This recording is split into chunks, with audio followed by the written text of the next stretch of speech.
in terms of characterizing what makes a Filipino series Filipino, it's as varied as can be.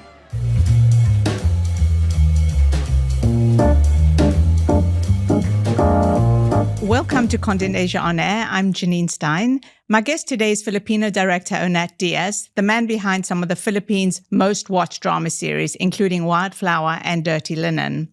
His latest is The Silent Noise, a 10-episode limited series for Prime Video.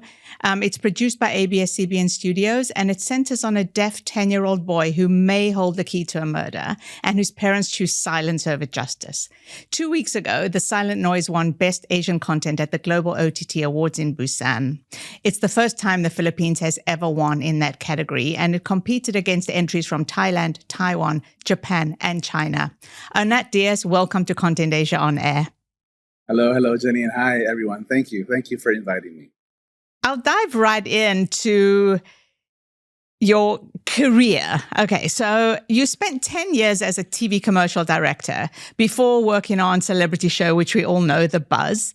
What did the Buzz years teach you about directing, about producing, about making people engaged that shows up in your work today? Actually, my experience with both commercial directing and The Buzz actually prepared me a lot for this long-form storytelling narrative. From The Buzz, no, let me start first with the TV commercial career. Because with the TV commercial career, I think I gained a lot of experience in telling stories on a very short duration of time. As in, where a usual TV commercial, at least during my time when I was active in the TV commercial industry, runs for 30 seconds. So the idea is to tell everything as much as you can within one frame. So every single frame has to have very important details that advances the story. So that attention to detail I brought to my career here in the long form storytelling. On the other hand, in The Buzz, which is a live TV format, I learned a lot of ways on improvising and dealing with crises that I would normally not encounter in TV commercial, because TV commercial production requires a lot of preparation, requires a lot of very deliberate filmmaking stuff. But when it comes to live TV, things happen because it's live. So you have to be more spontaneous. You have to be able to problem solve immediately. So both past careers actually have helped me prepare for this long form storytelling. So that attention to detail is very obvious. We'll talk about this a bit later. It's very obvious in The Silent Noise. Even the color of every single wall, the detail was just so obvious to me when I was watching. And basically, I was asking all kinds of questions like, what is that? What is that? What is that? And EJ, your producer, was saying to me, just ask him, just ask him, just ask him. But it was like every single detail. Do you have a signature? Like, when I'm watching your shows, is there something that I could recognize as an Onat Diaz film or TV series? I think two things actually. People actually notice two things about my work. Number one is that I really love shooting big. I mean, my coverage usually requires a lot of wide angle camera lenses. And that's not just for aesthetic, but I really want to use physical space of the actor, the location, and make it tell a story by itself also. If you have seen my other works, not just Silent Noise, usually the main location, either the house or a mansion or a school, whatever is the main location of the major set piece of my series, usually is a character by itself. And I love featuring not just that other character, but also contextualizing, not just emotionally, but also geographically, the character, not just in where they are spatially, but also where they are character-wise, narrative-wise, and emotional-wise. So I do love a lot of really wide angle lens. So yeah, that's a signature, I guess. And then also another thing that my friends would notice about my work, actually hardly noticed this myself before. But then they would point out to me that they say I love a lot of unspoken dialogue. I love to work with a lot of wordless conversations between my characters, which worked perfectly for the silent noise, given that the show actually requires a lot of silence. So even with my other past works, which are mostly traditional Filipino teleseries, we call them the long form series.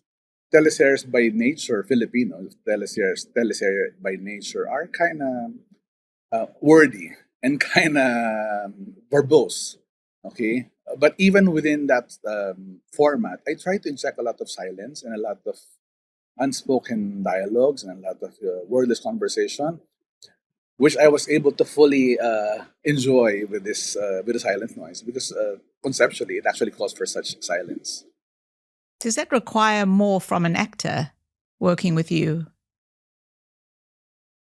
I believe so. Yes, I've heard a lot of them actually casually complain about it. Yeah, I think It it's requires a quite lot of obvious. yeah, it requires a lot of work actually, particularly for the silent noise. The first thing I told the actors is that this is probably the most technical acting that they would ever have to do in their career. And when I say technical, it's because um, we're doing a mystery series, so nobody knows what's who really caused the death, diba?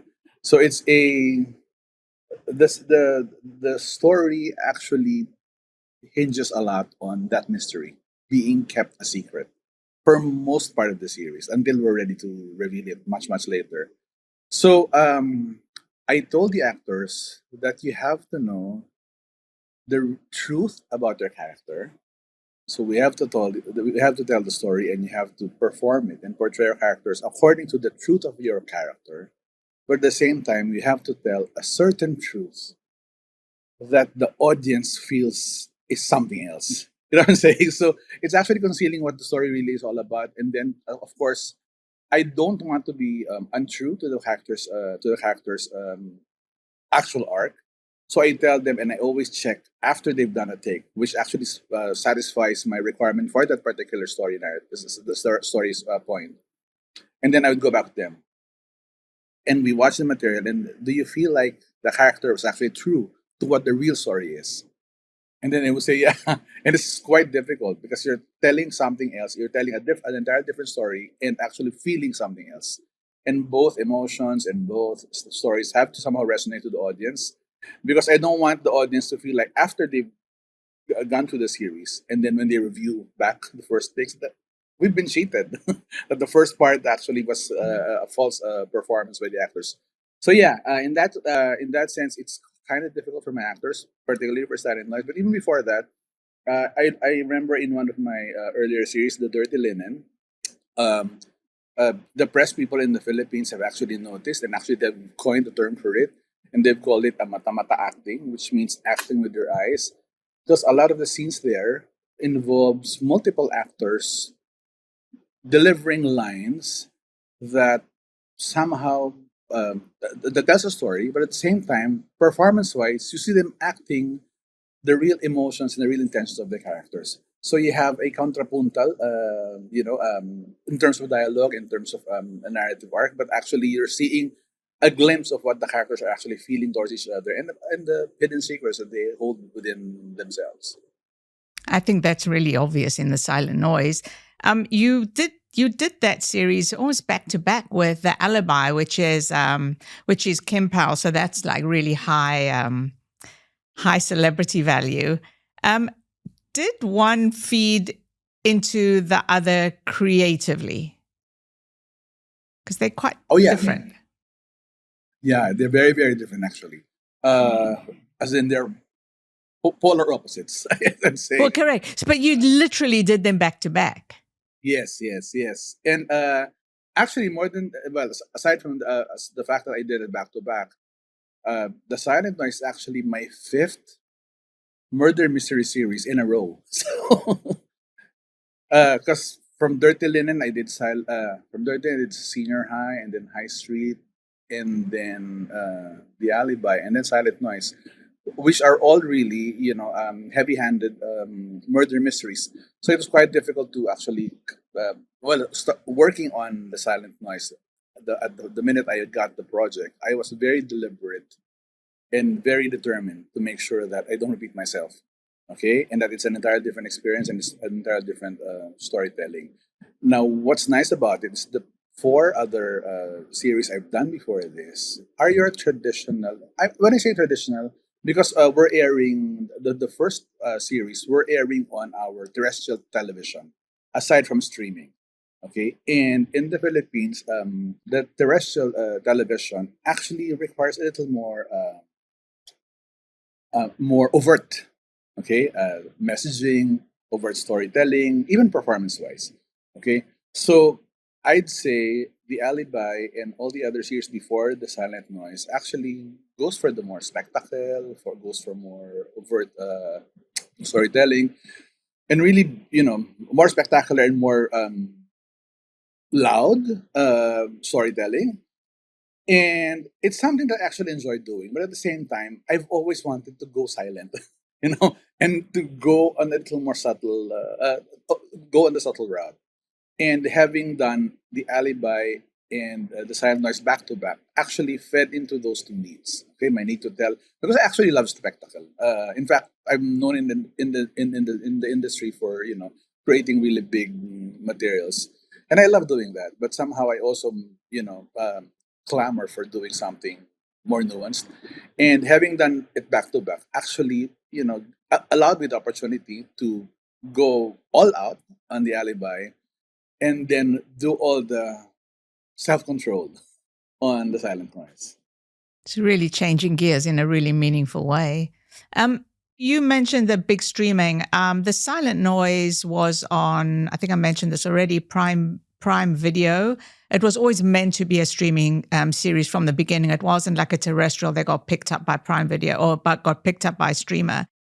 Is balancing the cultural context a major shift for you in these global streaming releases? So one of the tiny examples that I noticed seems like the one where she's writing a eulogy and she's typing in English. It just seemed like that was for a more global audience. Otherwise, she would have, because she delivers it Tagalog. Yeah. Actually, the linguistical differences, and as far as local our Filipino series are concerned, it's actually something that's very easy to solve because we're bilingual. So we usually shift, and in normal conversations, we just shift. Almost everybody actually shifts from Tagalog to English. So yeah, in terms of that particular scene that you wrote, she was writing it. The idea was she was writing the eulogy as a teacher, as a professional initially, and then she realizes that she couldn't just go on delivering the eulogy for a friend, for a dear friend, and treat it like a professional chore. So that's why she erased it, and the eulogy that she delivers finally in the next episode, or at least in the next scene, was done in Tagalog because she was more personal. She was more. She was telling it more from her heart because that's how we usually speak Filipinos. Whenever we're in a professional mode or in academic mode, we easily can speak in English. But if you wanna go to our deepest hearts, Tagalog still is the is the language of choice. So that's with language. In as far as culturally adjusting for the global audience, the major adjustments, not just with the silent noise, but really with silent noise in particular, is trying to make sure that the experiences that are being felt by the characters are universally understandable, comprehensible. Or if an experience is not that universal, we try to find an equivalent that can somehow feel. And somehow with silent noise, because we're dealing with family, we're dealing with grief, it's quite easy to actually tap into the emotions of whatever culture because these are universal feelings. Is there anything else you change because of the global streaming requirements? Do you have a particular audience in mind when you're adjusting? Do you think who's my international audience? Mm, I primarily talk to the Filipino first, to the Filipino audience. And then I try to check on the message. Is it something that most people would actually appreciate, as far as I know? Or is it something that we have to somehow contextualize via dialogue or by, exposition? Or is it something that can easily be understood by just everybody? So if a situation would call for that, then we would. But sometimes, for example, humor is not something that it's easy to translate as far as culture goes. So sometimes we let those pass. But for the silent noise, I think the story is pretty. I think the story is pretty universal, and the uniqueness of the Filipino experience, that is the core of the story, actually makes it a little more appealing. I think because the global audience sees something happening with an entirely different kind of people, but they can also relate that this could very well happen to them too. So yeah, pretty much that's it. What was it about? I probably should have asked this in the beginning, but what was it about the silent noise that drew you in? Was there one specific thing or a particular, I don't know, appeal from a friend or a director or a producer? Or Carlo, Charo, I don't know, Laurenti, who persuaded you to do it and what was it? I imagine it's pretty hard to say no to them when they want it. It's pretty hard to say no to EJ as well. Oh yes, yes, definitely. Uh, these people are some of the most talented people in our industry. So every chance that I have to get to work with them is really something that I would readily embrace. But for the silent noise, aside from that, from having the chance to work with these people, it's the concept itself. When they pitched to me the material and the concept and how much leeway I can actually have in shaping and reshaping and telling that story, I actually was already in the minute they told me, "Are you ready for it?" I said, "Yes," almost immediately. If I tell you the major part of the story that actually drew me in, I'd be spoiling it for you guys. Oh, no, So don't. let me let me just say, no, I won't. No. So let me just say, yeah. Just in case. The concept itself, actually drew me in, and the opportunity again, as I mentioned earlier, because I'm so used to telling loud stories, the opportunity to dial down and to go for more subtle storytelling really drew me in. I'll move to the talent. The two lead actors, Angelica and Zanjo, have worked together a lot of times. I think it was 5 on romances. So they already have a language of relationship. Did you use that and local viewer familiarity with their previous work to tell the story? And I imagine there were some shortcuts. I actually initially was a little bit worried with that, having them work a lot together before, because I was kind of worried that they might have developed a pattern, which would be a habit that they would be hard to that they'd find hard to just kick off. So I was kind of worried that the familiarity would seep into the materials much so that they wouldn't feel like real characters, new characters, having worked together. But I was so surprised because at the onset, I think both characters are also aware of that. Both actors are actually aware of that too. That since they've worked together so many times, that they made sure that this time around it's going to be so different and so distinct from whatever they've done before. Um, in not so many words, I actually asked them to also be, which I also always ask my actors whenever I start on a project. I always ask them to try to approach a new character as counterintuitively as possible. Meaning, when I ask them to do a scene, find first what feels the most sensible for the character to do, the most sensible acting choices. And when they've found that, try to subvert that and go the other way. Okay? Sometimes the first instinct actually works. A lot of times, actually, it does. But sometimes going against the grain and going exactly the opposite of the first instinct creates really magical performances from actors. And I've seen that work. I've seen that principle work a lot of times in my previous work. And with the Silent Noise, what I love about these two actors is they totally embraced it. They totally embraced it, and especially with the fact that I'm asking them to be really technical. I've always reminded them about this is what the audience knows at this point, but this is what their characters are going through right now. Make sure your performance for this particular scene is both true to what's happening and to what we want the audience to believe. So yeah, these actors are Zanzo and Angelica, and not just them, but all the other ones, Mylene and the kids, Zijan and Mutya and KD. These are some of the most committed performers I've actually worked with. As in, they would always ask me about where the characters are, where we're going, scene objective, and all that. And I think they love the teachers process. They that I let them go through, and they enjoyed it because these are consummate artists. So yeah. I mean, they're all quite experienced. KD was the only one; it's his first role, and there's a lot he has to carry. So I mean, and it's like big emotions. It's grief and guilt, and he's only 10 years old, and it's also the whole moral ambiguity.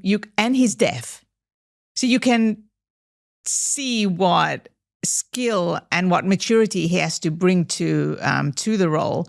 Were you worried? Or I should maybe ask, what were your concerns about KD as a first timer? Oh, I was really worried. I was really worried. Having to subject a kid to so much, grief and stress, especially for somebody who doesn't have much experience. To be fair, KD actually has had previous acting experiences, but just minor roles. This is his first major role. So all his past works, I think, are just supporting, just short roles. But this is the first major one. And for his first major part, I'm actually asking too much of that for a kid, for a 9-year-old kid. So, and you're right.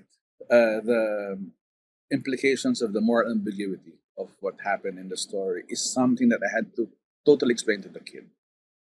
And especially during the first part, because the kid is um, he really dips himself into the character. So one of the first emotional scenes I did with him, I think, was the on the pilot when he was saying when the teacher was telling him that it's going to be the last session and she's leaving, and then he got emotional and all that.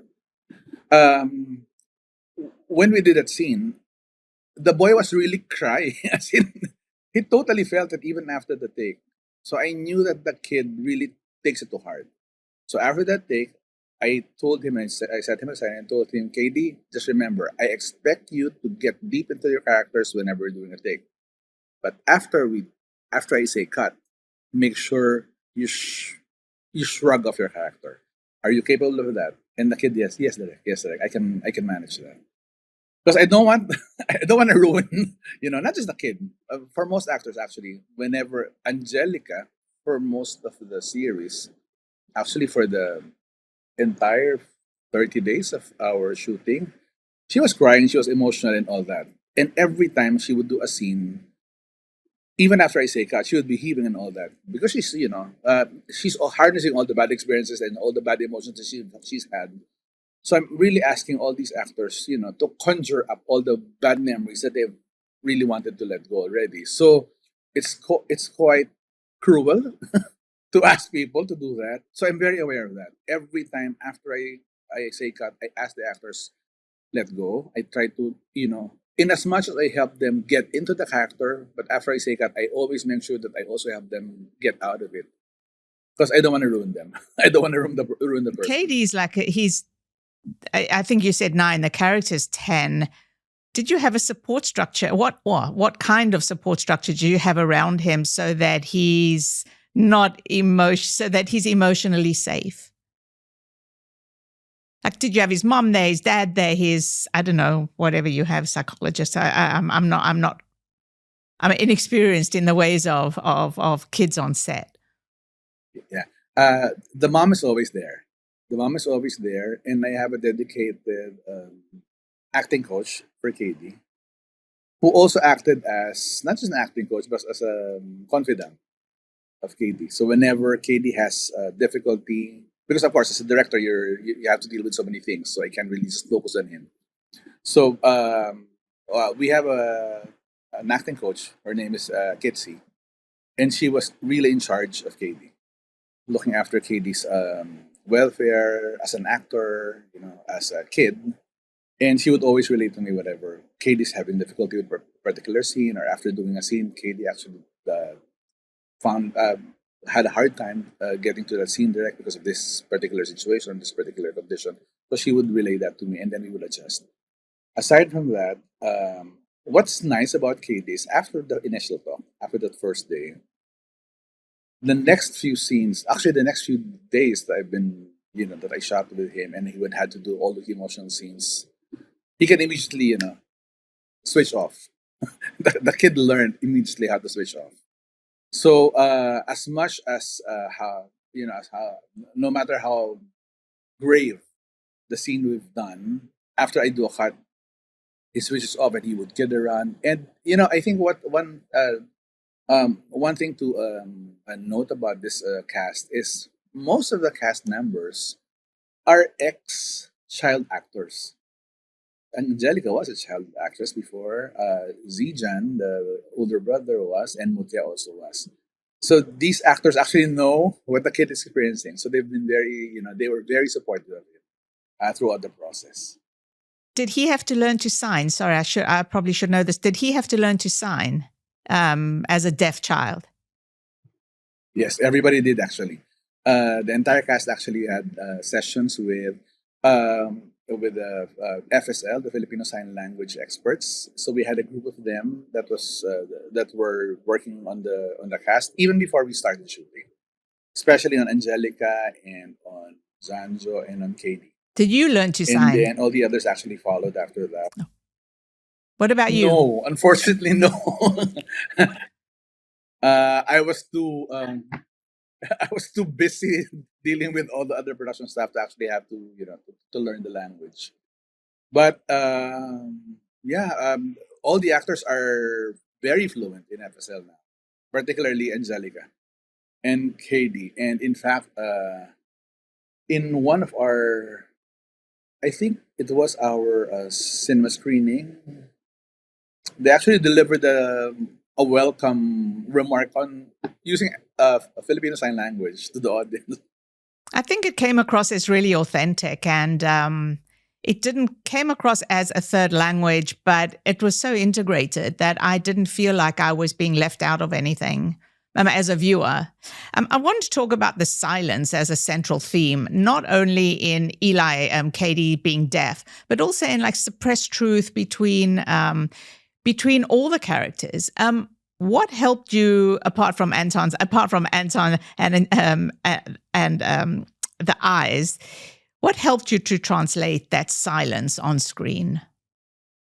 The key, I think, is the expressiveness of the eyes of the actors I'm working with. Because if I were working with a set of actors that doesn't have that expressiveness in them, then it's going to be very hard to tell a story like this. But it's a major consideration also for the casting that everybody has to be able to tell a story as quietly as possible, even without using words. So if you look at the cast members, you would see all of them with really expressive eyes. If you look closely at them, every single one of them actually, and they can do scenes even without talking. So I think that helps us sell the idea and the story because it requires a lot of that. But more than that, also, it was a deliberate choice, not just in terms of performance, but even Filipino series usually are very not just verbose, but we're very musical. We use a lot of scoring and all that. The tools of the trade to to help an emotion, to help advance a story. But we have to do a lot of self restraint with silent noise because even scoring is something that we try to dial down a lot, and we only use it whenever really necessary. In fact, and it's something I appreciate working with our producers, with EJ and with Tanya, our creative head, and Kathy, our other producer. They actually would be the ones to remind me, like, wouldn't would it be nicer if this were completely silent? So I find myself, yeah, yeah, you're right. The silence is really what that what keeps this story together. So a lot of times, even when I force of habit would ask for the musical arranger to, I feel like this moment requires a swelling of sorts. But then remembering that this is all about silence and telling the story as much as without any aid from words or from music makes it a little more profound and makes it a little more moving. Every time I remember that, then we dial down and bring it to just complete silence. So throughout the series, I'm sure you'd notice a lot of really strong pockets where you actually hear nothing, not even the breathing of the characters. And I think it helps in the tension, it helps in the sense of foreboding, in the mystery. Um, Having that silence throughout the series really helped us advance the story and also the pervading mood of the material. And I want to zoom out if I can use that um, terrible phrase and talk about Philippine storytelling as a whole, because there's a lot of global attention. It's come to Thailand, of course. Korea and then Japan storytelling has surfaced in a big way because of Netflix, because of the other streamers, Amazon Prime. Philippines is starting to make its way onto that global platform. What do you think makes Philippine storytelling distinct from everything else? Because this is The Silent Noise in particular is a very international story with a very Philippine soul. I guess I'm just looking for a characterization of what a Philippine story might be or might look like. Oh, actually, it's very difficult because the Filipino experience is as varied as the Asian story. In as much as the Thai, the Indonesian, Filipino experiences are very, very different from each other. The Filipino experience also, because we're an archipelago, so we're made up of different regions. We come from different ethnic backgrounds, not ethnic backgrounds. We come from different regional backgrounds, and these regional backgrounds has shaped the way we think, the way we deal with things. So, and even our humor. Although we do have one common language, we do have one common sense of nationhood and all that. But in terms of characterizing what makes a Filipino series Filipino, it's as varied as can be. There's no way of putting a single tag that can give it a mark that that's Filipino, because it's very different. But I think what may be characteristic of a Filipino storytelling is we love telling stories with as much detail as we can. That's not unique to me. So it's not just me that tells stories that in such a detailed fashion. You would see a lot of filmmakers actually do a lot of very, very detailed storytelling and very deliberate also. And I'm so excited with the rise of the streaming, because it actually gives an opportunity and a platform for all the Filipino filmmakers and storytellers to actually tell their stories, because there are a lot of really good and really interesting Filipino stories that remains to be watched by the world. And I hope we're starting. I really hope we're getting to that point where Filipino content becomes a little more um, accessible and a little more wider in reach when it comes to the not just Asia but also worldwide. Well, it seems like you're on your way. Just a few weeks ago, I think, maybe even in, I think it was in June, The Silent Noise won the best Asian content in Busan. Oh, yeah, it was in June. Um, this is the Philippines' first ever win, as I said in the beginning, in that category. And I read your quote about fearlessly telling stories that cut across borders. What else do you think it means, this win and this recognition? We've been telling stories for a long, long time. And getting recognized worldwide or even regionally is something that most Filipino storytellers actually crave for. And the award that we got in Busan is such a big and tremendous affirmation that we can be heard. Our voice can be heard, and are not just heard but also appreciated by a wider audience. And our voice can be heard if we just keep on telling stories that doesn't hold back on anything.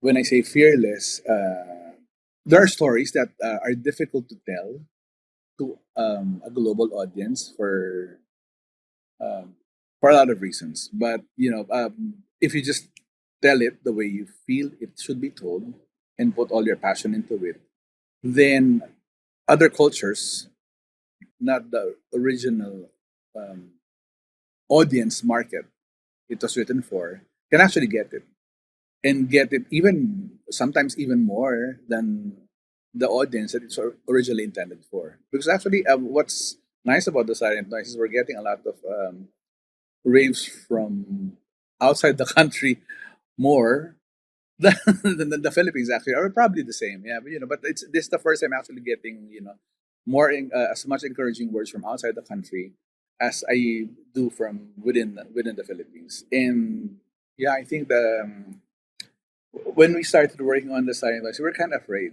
that because it goes against the grain of what how we usually tell stories, being being loud, being all flashy and all that. But this is silent. This is nuanced storytelling. We were kind of afraid if people will actually get it, and if people actually, because it's a slow burn. The Silent Noise is a very slow burn, and we were kind of worried that on the first 20 minutes, people would just give up on it. But fortunately, uh, people actually got hooked, even with the silence of the first episode, and even with all the restrained storytelling.